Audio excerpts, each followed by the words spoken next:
2006 में पुतिन ने अपने जासूस को मरवाने के लिए न्यूक्लियर हथियार के इस्तेमाल की इजाजत दी थी। क्या 2022 में पुतिन अपनी फौज को परमाणु हथियार के इस्तेमाल की मंजूरी देंगे?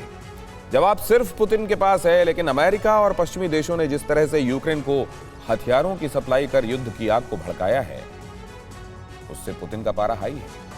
अब सवाल यह है कि अगर रूस यूक्रेन पर एटमी हमला करता भी है तो क्या तब भी अमेरिका और पश्चिमी देश खामोशी से तमाशा देखते रहेंगे? ये रिपोर्ट देखिए।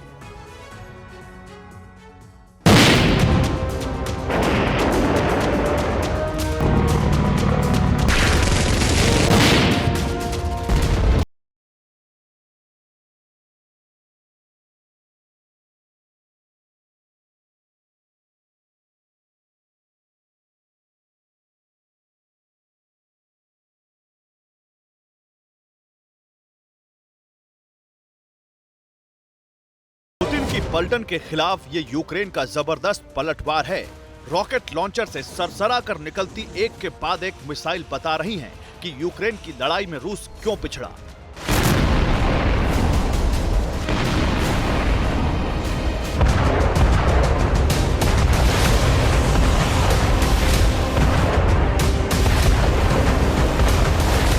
क्यों 2 महीने बाद भी रूसियों को शिकस्त दर शिकस्त मिल रही है।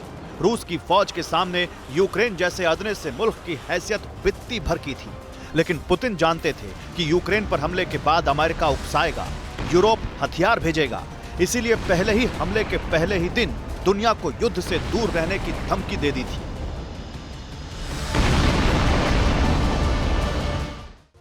प्रेसिडेंट पुतिन ने साफ कह दिया था कि उनके पड़ोस का मसला है, लिहाजा अमेरिका से लेकर नेटो का कोई भी देश इस झगड़े से दूर ही रहे। लेकिन बात इसके उलट हुई। अमेरिका ने रूस पर इतिहास के सबसे बड़े प्रतिबंध लगाए। यूरोप के देशों ने यूक्रेन को हथियारों का जखीरा भेजा। ब्रिटेन ने यूक्रेन के लिए मिसाइलों की सप्लाई की।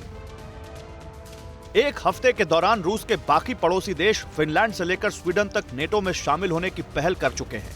अमेरिका लगातार यूरोप में अपना परमाणु जखीरा बढ़ा रहा है। इसीलिए पुतिन का पारा 7वें आसमान पर है, क्योंकि अब दुश्मनी सिर्फ यूक्रेन से नहीं है।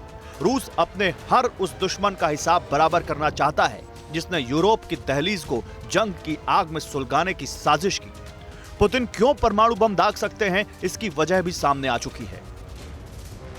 2020 में पुतिन ने एक नई न्यूक्लियर पॉलिसी जारी की थी, जिसके मुताबिक अगर रूस को कभी भी ऐसा लगता है कि उनके देश पर परमाणु हमला हो सकता है, या ऐसा लगता है कि रूस को पारंपरिक हथियारों से भी खतरा है, या रूस के मिलिट्री इंस्टॉलेशंस को नुकसान पहुंचाया जाता है किसी भी तरह के हथियारों के जरिए, तो फिर रूस स्वतंत्र होगा परमाणु हथियारों का इस्तेमाल करने के लिए।